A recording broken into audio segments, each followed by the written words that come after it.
चलो तो अब एक ऐसी वीडियो लाते हैं जिसमें तुम लोग फर्स्ट चैप्टर से लेके, यानी कि यहाँ अपन लोग दोनों बुक्स निकाल लेते हैं। बेस्ट बुक तो वैसे यही है कि प्रश्न बैंक के अलावा ये पढ़ना चाहिए अपन को, मतलब फुल गाइड वगैरह जो होती है ना अच्छी से मोटे वाली, ठीक है, वो पढ़नी चाहिए। लेकिन अभी अपन लोग यहाँ से देख लेते हैं क्योंकि ब्लूप्रिंट इसमें है ना। देखो अब यहाँ पर अपन लोग डिस्ट्रीब्यूट करते हैं दो टीम, ठीक है। टीम 1 रहेगी 1 से लेके 5 चैप्टर तक और टीम 2 रहेगी 6 से लेके 10 चैप्टर तक। ओके, अब देखो इस वीडियो के भी लेकिन तुम लोगों को कुछ गाइडलाइंस ध्यान रखनी पड़ेंगी। वीडियो पूरी देखना है अपन को, ठीक है, पूरी देखना है, चाहे आप तेज स्पीड में देख सकते हो, कैसे भी देख सकते हो, क्योंकि बड़ी वीडियो है एंड आपके पास टाइम नहीं है, तो जैसा आपका मन मर्जी वैसे देख सकते हो, ठीक है।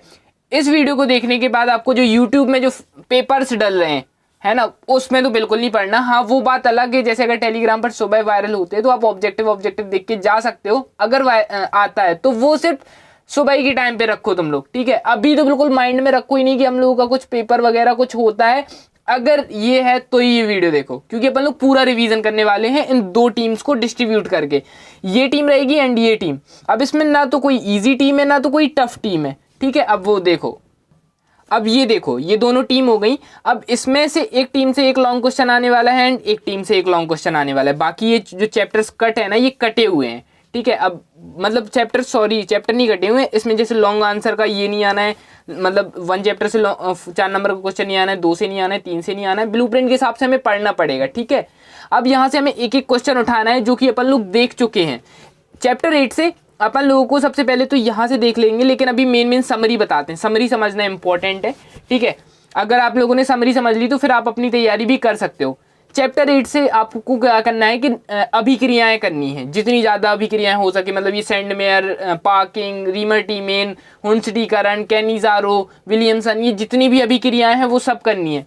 चैप्टर 2 से मानक हाइड्रोजन हो गया, सूक्ष्म सेल हो गया, ठीक है। ये जो मेन क्वेश्चन आंसर है, जैसे संचारण हो गया, ये इस चैप्टर से कर लेने हैं, ठीक है। दोनों के अलग अलग डिस्ट्रीब्यूट है क्वेश्चन आंसर। अगर आप लोग सेट उठा के देखोगे तो ये संचारण वाला क्वेश्चन, मतलब संचारण छोड़ो, ये अभिक्रियाएं मेन है। एंड अभिक्रियाएं अपन लोग पिछली वीडियो में बता भी चुके हैं कौन कौन सी हैं। जिन्हें नहीं देखी तो एक दिखा देते हैं, ठीक है। अभिक्रियाएं में तुम लोगों को करनी है वुटरज फिटिंग, कार्विल-एमीन अभिक्रिया, कैनिज़ारो अभिक्रिया, फ्रीडल क्राफ्ट अभिक्रिया, रीमर टीमेन अभिक्रिया, सेंडमेयर हुंसडीकरण, और यहाँ से पार्किंग अभिक्रिया, लूकास अभिकर्मक, और ये गाटरमैन कोच अभिक्रिया, ठीक है। ये अच्छे से कर लेना है, बाकी कर सको तो पूरी कर लेना, ठीक है। ये पूरी रही, ओके। और बस यहाँ से इतना ही करना है। अगर क्विक रिवीजन कर रहे हैं ना अपन लोग, क्विक रिवीजन में अपन को इतना पूरा नहीं देखना है, क्योंकि अब जितना पढ़ना था अपन ने पढ़ लिया, 8-10 दिन में पढ़ लिया, एंड अपन ने साल भर जितना पढ़ना था पढ़ लिया। अब सिर्फ अपन को क्विक रिवीजन करना है, ठीक है। चलो सेकंड चीज देखते हैं अपन लोग। 4 नंबर से एक क्वेश्चन आने वाला है, पीछे से चलते हैं ना, है ना, पीछे ही से चलते हैं। 4 नंबर से एक क्वेश्चन आने वाला है, वो है टीम 2 से। टीम 1 से कुछ नहीं आने आया, तो चैप्टर 6 से आने वाला है, तो वो कौन सा है, चैप्टर 6 निकाल लेते हैं। अब तुम लोगों का चैप्टर 6 आता है, तो चैप्टर 6 से देखो ऑब्जेक्टिव भी अपन सब करेंगे, टेंशन नहीं करना है, ठीक है। ऑब्जेक्टिव भी करेंगे। अब यहाँ पर अपन लोगों को करना है, यहाँ पर जैसे अगर देखते हैं तो यहाँ पर एक सेकेंड, ये ब्लर क्यों हो रहा है, हाँ सही हो गया। यहाँ पर जैसे देखते हैं तो 4 नंबर के लिए आप लोग ये अभिक्रियाएं तो कर सकते हो, तो वो अपनी अभिक्रियाएं उसी में आ जाती हैं, सेंडमेयर अभिक्रिया, हुंसडीकरण वगैरह, ठीक है। अब इससे एक क्वेश्चन और बनता है तुम लोगों को 4 नंबर के लिए, क्या कारण है कि हेलोएल्किन हेलोएरीन से अधिक क्रियाशील है, ठीक है। और एक क्वेश्चन और आता है 4 नंबर के लिए, SN1 SN2 के ये अंतर, और साथ में ये क्रियाविधि, ठीक है, क्रियाविधि प्रतिस्थापन वगैरह ये आता है। मतलब SN1 SN2 अभिक्रिया का एक फुल बड़ा क्वेश्चन आने वाला है, तुम लोगों को वो करना है, ठीक है। समझ आ गया। अब इजी वे में बताएं तो अगर SN1 SN2 का अगर तुम लोगों का नहीं लिखा है, क्योंकि ये क्वेश्चन बहुत ज़्यादा इंपॉर्टेंट है, तो ये करना बहुत इंपॉर्टेंट है, ठीक है। वीडियो कितनी भी बड़ी हो उसकी टेंशन नहीं करो यार तुम लोग, क्योंकि अब जितना टाइम अपन ने पढ़ना था पढ़ लिया है ना। चलो अब ये रहता है तुम लोग का SN1 SN2 अभिक्रिया, क्रियाविधि समझाइए। SN1 पहले तो सबसे पहले आपको लिखना पड़ेगा SN1 अभिक्रिया की डेफिनेशन, और इसके 2 पद आते हैं। तो पहले तो डेफिनेशन देखेंगे कि इस अभिक्रिया का एकाणु नाभिक स्नेही, इस अभिक्रिया को एकाणु नाभिक अभिक्रिया स्नेही, मतलब एकाणु नाभिक स्नेही अभिक्रिया कहते हैं। जो SN1 को क्या कहते हैं, याद रखना, SN1 को, इसमें 1 है तो इसको कहेंगे एकाणु नाभिक स्नेही अभिक्रिया। अच्छे से याद करते चलो, अब अपने पास लिखने लिखाने का टाइम नहीं है, ठीक है। इस अभिक्रिया की दर केवल एल्किल हैलाइड के सांद्रण पर निर्भर करती है। इस अभिक्रिया की दर किस पर करती है? सिर्फ एल्किल हैलाइड के सांद्रण पर निर्भर करती है। याद हुआ? इजी था। ठीक है, इसके दो पद आते हैं। पद 1 यानी कि इसके मतलब जो SN1 अभिक्रिया है ना, इसके दो चेले हैं। पद 1 मतलब एक पद 1 हो गया, एक पद 2 हो गया। तो ये जो पद 1 है ना, यह पद धीमा है, मतलब ये बहुत धीमा सा है, मतलब आल्स्टी टाइप, तथा इसमें एल्किल हैलाइड को कार्बोधनायन में व हैलाइड आयन में वियोजित होता है। जो एल्किल हैलाइड है ना, ये कार्बोधनायन में और हैलाइड आयन में वियोजित हो जाता है, मतलब चाहे जो इसे बुलाता है, मतलब कार्बोधन मतलब जो बुलाता है उसके में ये मिल जाता है। यानी कि कौन कौन बुलाता है? कार्बोधनायन और हैलाइड आयन, ये इनके साथ चला जाता है। वहीं जो दूसरा पद है ना, ये बहुत तीव्र मतलब बहुत तेज है, तथा इसमें नाभिक स्नेही अभिकर्मक कार्बोधनायन से जुड़ जाता है तथा प्रतिस्थापन यौगिक बनाता है। मतलब जो इसके साथ चला जाता था ना, ये दूसरों को जोड़ लेता है क्योंकि ये तेज है ना। याद हुआ? कितना इजी था। ठीक है, SN1 अभिक्रिया है, ये एकाणु नाभिक स्नेही अभिक्रिया है।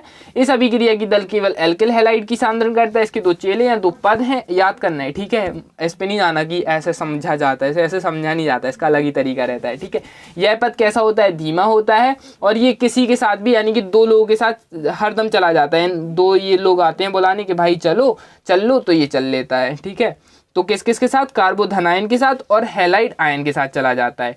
ठीक है, R-X, ये इसको लिखा ऐसे जाता है, फिर इससे अभिक्रियाएं बनती हैं। ठीक है, R-X, तो जिसमें R एक प्लस का है और X माइनस का, ऐसे याद कर लेना।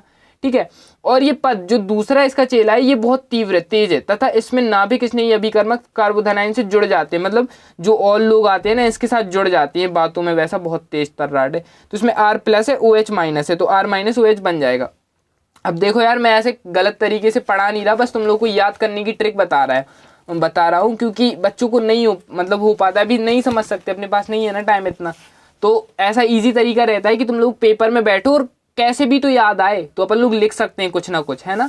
बाकी जो अपन को याद करना था वो कर लिया, अब एक दिन में अपन लोग कुछ बड़ा तीर नहीं मार सकते, है ना। अब सिर्फ इम्पोर्टेंट, और ये इम्पोर्टेंट तुम लोगों को बहुत अच्छा लेके जा सकता है केमिस्ट्री का पेपर, जैसे कि बाकी पेपर्स लेके गए। ठीक है, सेकंड आता है SN2 अभिक्रिया। अब इस विधि में नाभिकीय प्रतिस्थापन अभिक्रिया एक ही पद में संपन्न होती है। इसमें जो नाभिक स्नेही, एक चीज और याद रखनी है, ये जो क्वेश्चन है ना, एक अणुक और द्विअणुक करके भी आ सकता है, या SN1 SN2 लिखा हुआ है ना, ये ना के एक अणुक द्विअणुक करके भी आ सकता है। ठीक है, तो ये चीज का ध्यान रखना है। तो इस विधि में नाभिकीय प्रतिस्थापन अभिक्रिया एक ही पद में संपन्न होती है। इस विधि में जो नाभिकीय प्रतिस्थापन अभिक्रिया है ना, वो कैसे होती है? एक ही पद में संपन्न होती है, जिसके फलस्वरूप एक संक्रमण अवस्था संरचना बनती है जो शीघ्र ही अल्कोहल में परिवर्तित हो जाती है और हैलाइड आयन बनाती है। और ये तुम लोगों को फॉर्मूला याद कर, मतलब ये जो अभिक्रिया है याद कर लेनी है। R-X + OH माइनस, ये ऋणायन का हो जाएगा, फिर ये कर लेना है। ठीक है, अभी याद करो, समझाने का बिल्कुल भी टाइम नहीं है, जो मिलता जा रहा है करते चलो। ठीक है, अब इसका ये डिफरेंस है, इसका वेग केवल क्रियाधार की सांद्रता पर निर्भर करता है, नाभिक स्नेही की सांद्रता इनके वेग को प्रभावित नहीं करती, और इनका वेग क्रियाधार और नाभिक स्नेही दोनों की सांद्रता पर निर्भर करता है। ठीक है, इनका जो क्रियाशीलता है वो कैसा उल्टा चलता है, 3 2 1, फिर CH3X, और इनका सीधा चलता है 1 2 3, और फिर पहली स्टार्टिंग में आ जाता है CH3X और फिर 1 2 3 ऐसा करके। इसका वेग ध्रुवीय विलायकों से बढ़ता है, इसका वेग ध्रुवीय विलायकों से घट जाता है। ये दो पदों में संपन्न होती, ये एक पद में संपन्न होती। ठीक है, और ये लास्ट पॉइंट एक और है, उदासीन होने के कारण यह तीव्र वेग से होता है और यह मंद गति से होता है। ठीक है, चलो इसके बाद अपना ये क्वेश्चन भी खत्म होता है। नेक्स्ट पे आते हैं अपन लोग।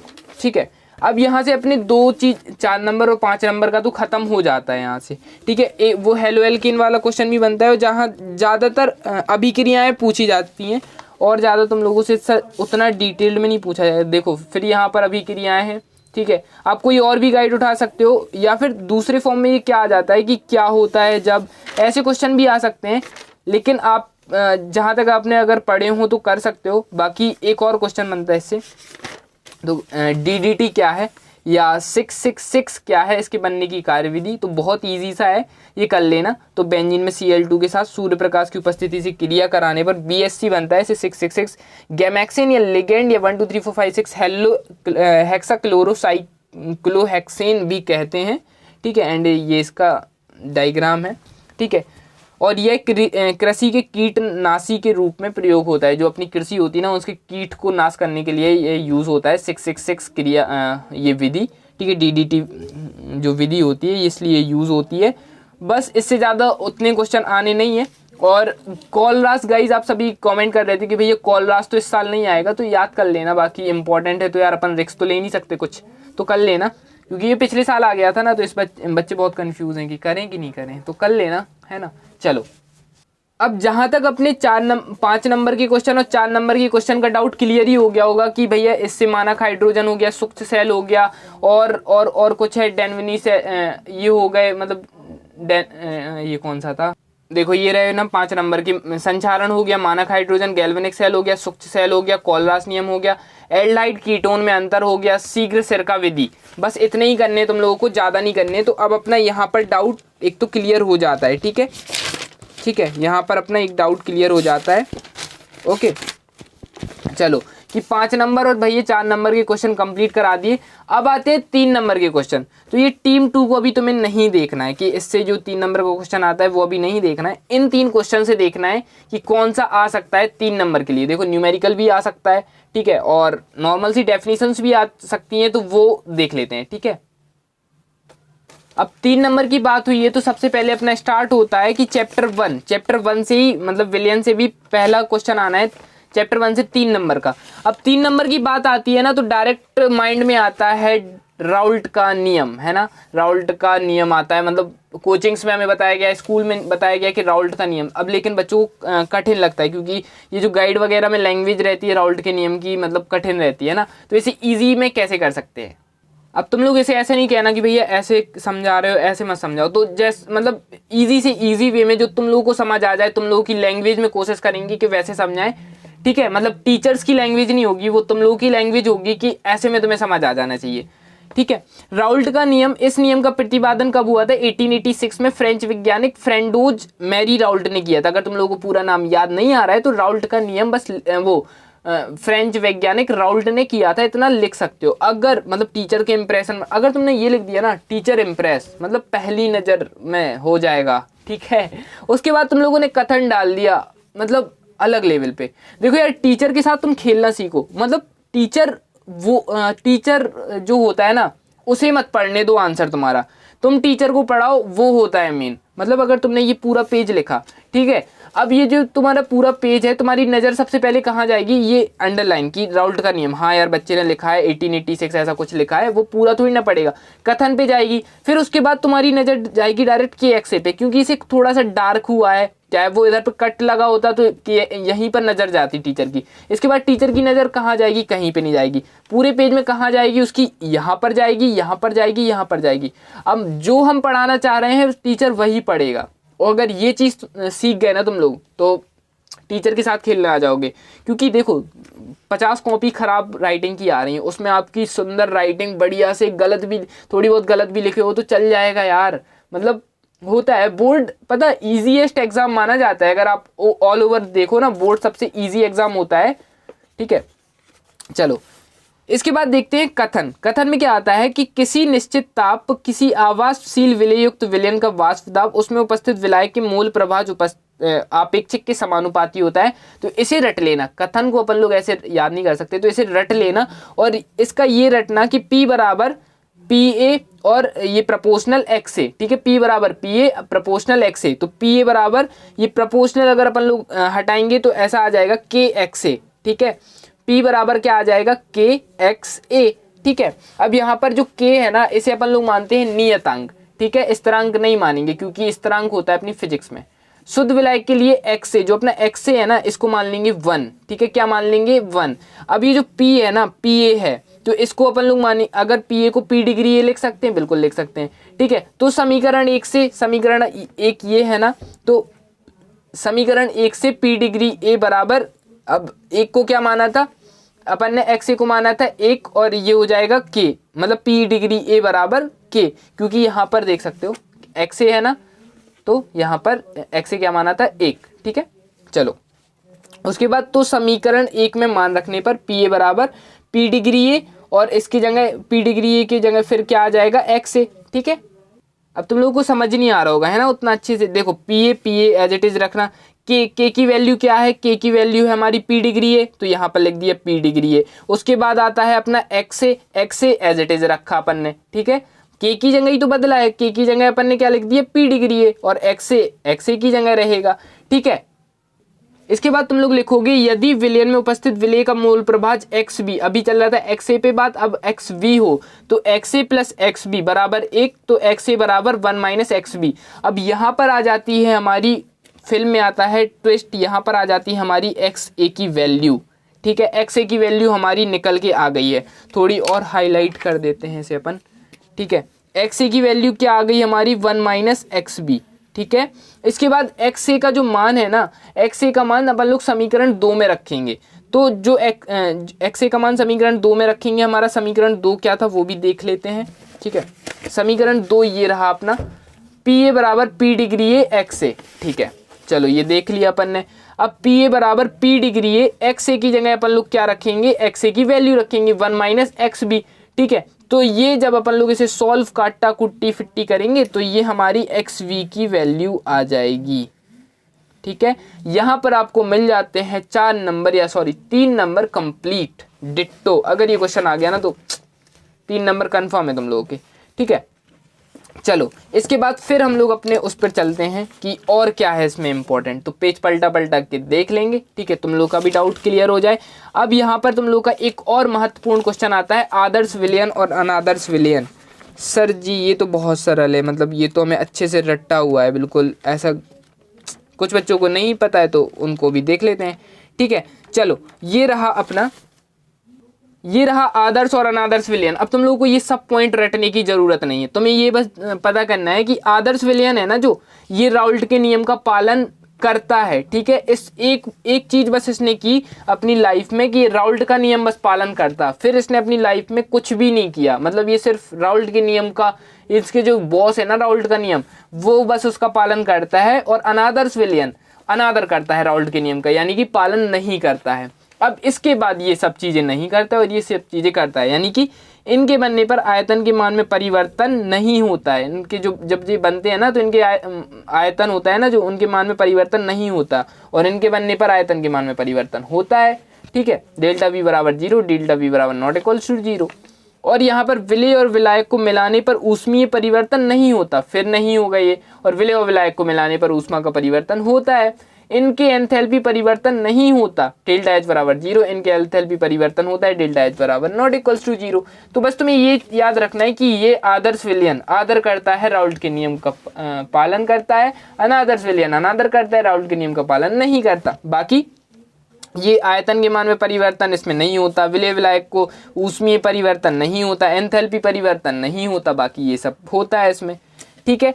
यहाँ पर अपनी मतलब जो गाड़ी है ना ख़त्म होती है कि यार अब इससे कुछ इम्पोर्टेंट बचता है, न्यूमेरिकल बचते हैं, तो वो न्यूमेरिकल तुम लोगों को खुद करने पड़ेंगे, क्योंकि बताओ, क्योंकि बहुत सारे न्यूमेरिकल हैं इस वजह से।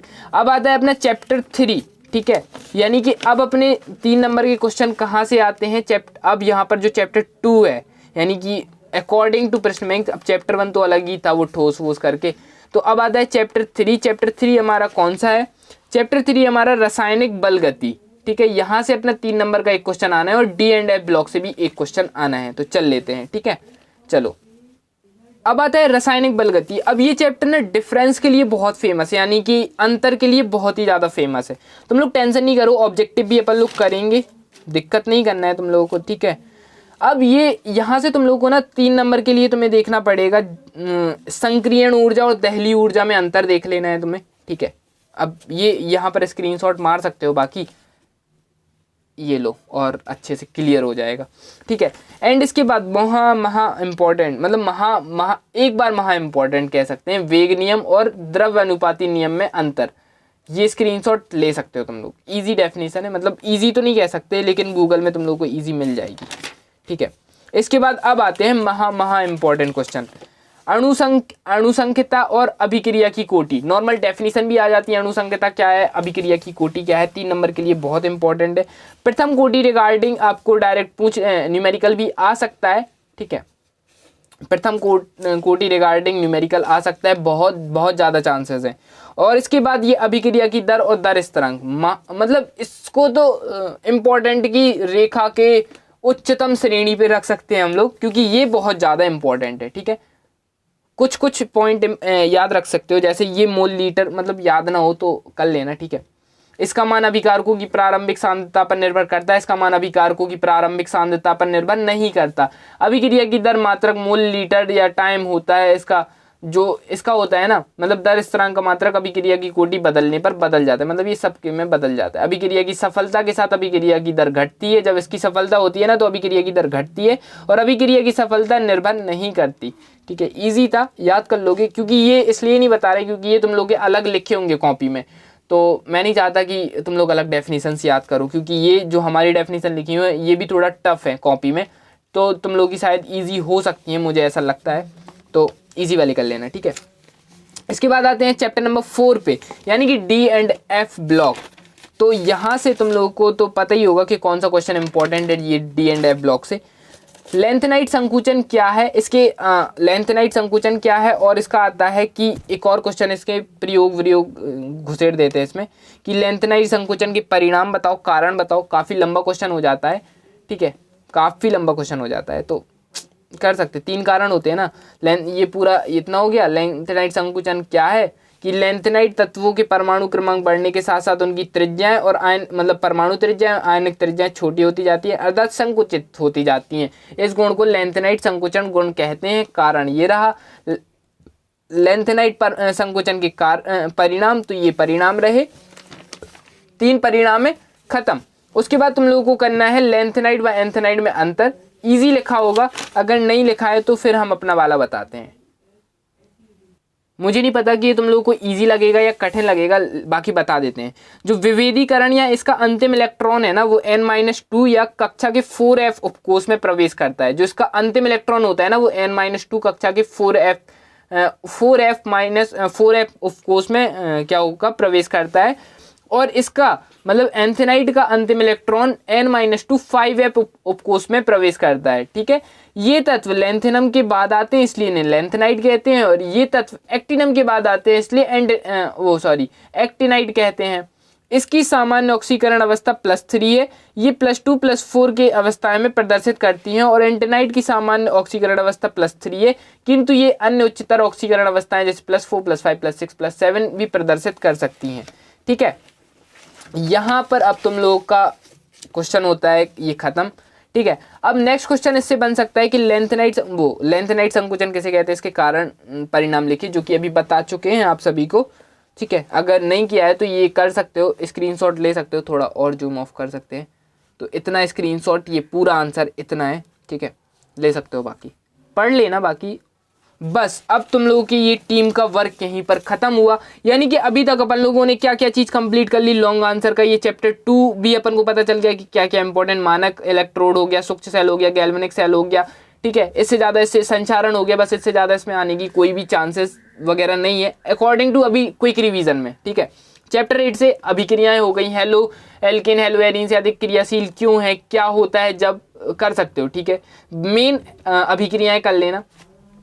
चैप्टर 6 से हेलो एल्केन से, इससे भी अभिक्रियाएं हो गई अपनी। SN1 SN2 अभिक्रिया का एक बड़ा क्वेश्चन हो गया, वो हेलो एरीन से अधिक क्रियाशील क्यों होता है, चैप्टर इसमें आ गया। 4 नंबर में एक क्वेश्चन आएगा, उसी चैप्टर से रहेगा।